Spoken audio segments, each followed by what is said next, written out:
So, have any of the 13 shootings that have been announced, they are linked with the extortions, have they led to any arrests or charges? Right now, I can tell you that the investigations are well underway.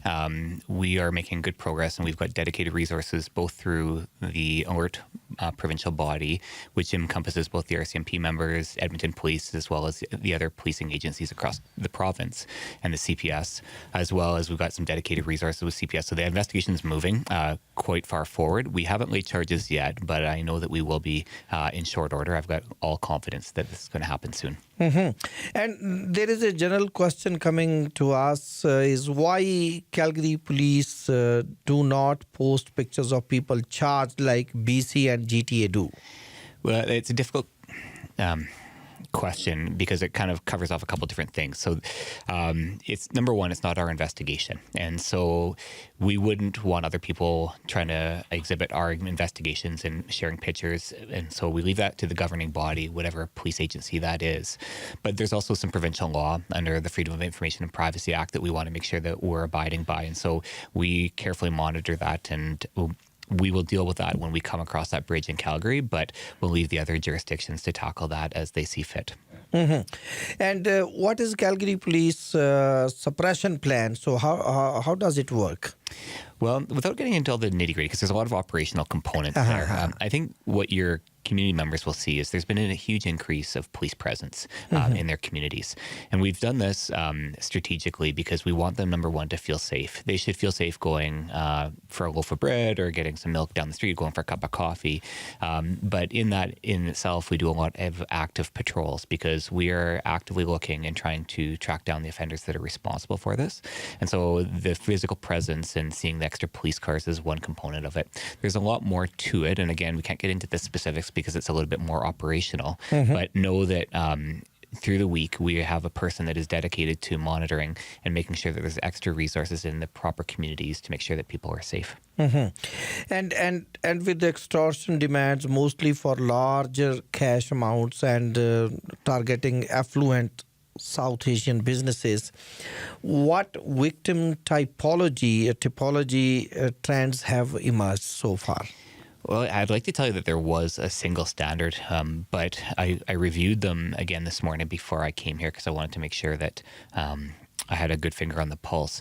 And we've seen everything from the affluent business owner to people that are not actually business owners with that. And so when I say that, though, that those people were also in jobs that were very important. And so it wasn't the average everyday person that was receiving these threats. And so there is the component is that they have power and money is really what it comes down to. And so if I had to put my finger on anything, I think those two things, the power and money, are very influential. And that in itself is kind of what the victimology is right now. And officer, we spoke to one of the victims a few days back and he complained. He said he complained twice to the police on February 12th and 16th. But shooting happened on 23rd of February. So how does this process work when someone complains about the extortion call? Really good question. And, I just want to stop by saying, obviously we recognize the impact that it's had to this person or their family and whatnot. And so that hasn't been lost. And although I'll explain the process, it's not as simple as a process because we know that there's people behind this and we know that it's affecting the people. And so, obviously, the calls, and I do know that the calls did come in through the proper channels to the 266-1234, and cars were dispatched and some safety planning was put in place. And I know that there's increased presence of police and whatnot in that time frame. Unfortunately, we are a city, though, of roughly 1.6 million people, and we do have limited resources for policing. And so, unfortunately, we can't be at a single individual's house 24/7, 365. And so, we have to balance our resources and whatnot. And I do know that both calls we did respond to appropriately, and unfortunate the outcome on this, and this will continue on. But in saying that, we've taken that to heart and we've looked and we've done some reviews to say, how can we do better in the next time? Because unfortunately there's no game plan for this, and we're kind of learning as we go on this, and we're trying to get better so that we can be more effective in the community. Mhm. And every time shooting happens, officer, the victim says self-defense could have helped. So, what are your thoughts on that? You know, I've been asked this a couple times, Rishi, and I'm glad you give me the opportunity to speak about it. A lot of times people take what their perception of self-defense is from a lot of the American television. And the American television does a good job of glamorizing what it may or may not be.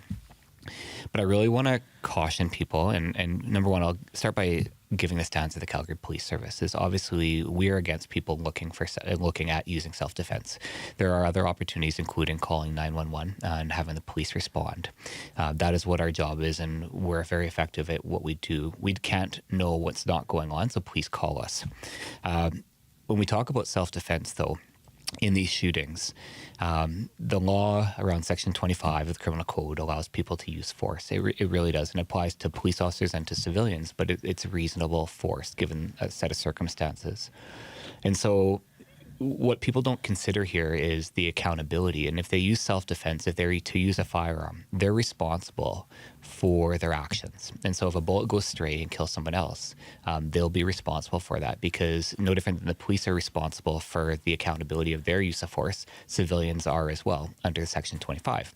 And so again, when we talk about that and we say, and we layer on the different components of this and saying that there's risk to it, why would we do that? And then we couple that with what the storage laws are with firearms. If someone was coming to your house and shooting at it, and we know this happens very fast, it happens within a matter of 25 seconds. If you have legally stored your firearms appropriately, they have to be behind a lock and key, and they have to be unloaded, and the ammunition is locked separately. And so by the time you wake up or know that the shooting's happened, it's over. And so your chance of self-defense of loading the firearm, unless it's stored illegally, which is a high-risk situation, just doesn't work when you operationalize that. And so, again, that theory and that component where we see in the U.S. on their TV shows, it's not a reality. The final component to this is one thing I really caution people on is this, is in order for police to be effective with their use of force, including their sidearm, we take hundreds and hundreds of hours of training to be efficient at it in stressful conditions. We know that the data suggests that when people try to take matters into their own hands, often they end up hurting themselves or someone they like, or the gun is turned on them. And so the data, again, strongly supports that you shouldn't get involved and that you should call the police. And so it's a long answer to say, please don't get involved, call the police. But I wanted to give the understanding and the explanation as to the why, so that they understand that. That's true. And every time shooting happens, sir, the victim says, this question has been covered. So any updates on alert joint operations, CACP working group, or Surrey BC meetings, any national intelligence breakthrough? Well, so I can't speak on the national intelligence, but I can say that we attended the Surrey BC meetings. It was a very good operational meeting. And again, because of the operational component, we can't say the specifics, but I can say this, that I actually sat with both the head of the RCMP, the commanding officer of the RCMP K Division, as well as Edmonton Chief of Police. And I can tell that from a provincial standpoint, and now keep in mind, we all have members embedded in alert. We recognize this as our number one priority for the province, and we have to tackle this. And so we're unified in our approach. And the highest levels of each respective agency have nothing but interest in solving these crimes. And so I would say that in itself is fantastic. Now, in a CACP component with the Canadian Association of Chiefs of Police, what's really good is at that meeting as well, representatives were there from CACP. And so we were able to discuss issues that were pertinent, both provincially, locally, but nationally as well. And so I know that they understand where they have to go and when they want to lobby the government for certain things. So I would say very progressive and good meetings that were held in Surrey. And what it has allowed for is further communication that we action nonstop. I can say that I know right now that we are seeing the reach out between different organizations across this country happening and sharing information, because we all have a vested interest in this. And these meetings really help orchestrate this. So it's been a very beneficial. And if we say Calgary Police is trying level best to deal with the extortions, but there is one major issue or lack of something Do you have any note of that? You know, it's interesting. And you guys were kind and shared these questions in advance. And I put a lot of thought into this one. And there's actually a couple of things I wouldn't mind sharing if I have time. Number one, the patience component is really important. And so we, again, recognize that public trust and public confidence are very important. And we take every opportunity to engage the public on this. And I want to say that we want to continue. We're in a really good spot with public trust and confidence. But it takes time. These investigations take a little bit of time. They don't happen overnight. And when we look at it from the end result, where we want to have successful prosecution, we have to work within the confines of the law. And so we want to make sure that when we get to a point where we're going to arrest somebody, that we have all the evidence and we've done everything by the book, by the criminal code, so that we have successful prosecution. So the delay in that, because we have to write judicial orders that take time for cell phones and things along those lines. And so, unfortunately, the process itself is slow. And so that seems cumbersome, but it is the effective process to ensure successful prosecution. That's right. The main other point that I want to raise was this, is one thing that we're learning as we investigate this is we see that when people come to the police, they tell us something, but often in our investigation, we're learning that it's not the full truth.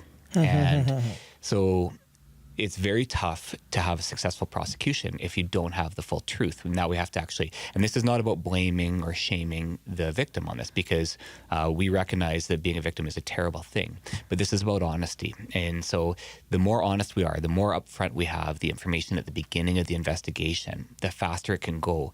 Because when we get to a certain point and we learn about something that we were unaware of, it sets us backwards. Yeah. And so as a result of that, the message I just want to really portray is the honesty is the most important when we're dealing with the police. Everything about whatever's happened, even if it's something that could be embarrassing, we need to know that, because we want to ensure that we have all the information so that we can go after the right people. And how effective have town halls and the extortion calgarypolice.ca emails been in boosting reports, and are the new sessions planned? So a great question as well. The town halls, I feel, have actually been quite effective. When we look at the foundation of policing, we have to be part of the community, plain and simple. And so this is an engagement component that's really important, because it allows us to speak with the community, engage with the community, and have those face-to-face discussions that are very important. It's about safety. It's about connecting with the police. So overall, I'd say the town halls have been received quite well, and we anticipate there will be more in the future. We haven't scheduled another one. We try to give a little bit of space in between, because we want to be able to provide pertinent updates along the way. What's interesting is, yes, the extortion at Calgary Police email has been beneficial, but the real win, and this was kind of highlighted at the town hall, is the Crime Stoppers tips. And this is a great opportunity to just kind of chat about Crime Stoppers. Now, Crime Stoppers is not run by the Calgary Police. There is like a divide between policing and Crime Stoppers, because when you report to Crime Stoppers, you're anonymous. And they maintain that anonymous by only sharing pieces of information with the Calgary Police that are relevant. But that has been the most fruitful for us. We're seeing the tips increase with the Crime Stoppers. And what that tells me is that the public is trusting us with the information. They're sharing that information because they want people caught. And so to me, that is a big win. And when we look at that, that's a big positive. So if anyone has information, I do recommend the Crime Stoppers as a great avenue if you want to remain anonymous. I can guarantee you are anonymous for it, and it does really help and push the investigation. The pieces of information that I would say about Crime Stoppers, though, is when you do provide that information, we're looking for anything evidence-based that you could put in there. Not so much hearsay where it's something you've heard through a rumor, but concrete information that is a starting point for the investigation. That's great. And Officer, what would you like to say in closing? I do want to thank the community. We recognize it's a tough time. We recognize that it's hitting everyone a little bit differently. And we know that it's not about process and investigation. It's about the impact that it's having on the people. And so I just want to say that that's never lost to the Calgary Police. We, myself, I'm part of the Calgary community. I see this all as one community, and I know a lot of the members of the Calgary Police are. And so we feel it personally, and we're vested in this. And so we're putting all resources available to this so that we will have successful conclusion of this with prosecution. And just thank you for your patience and the opportunity to be here. Thank you very much for joining us and sparing time, because this is very important issue, and you always, whenever you come, you throw light on different hidden aspects. Thank you very much for joining us. Thank you again. Thank you.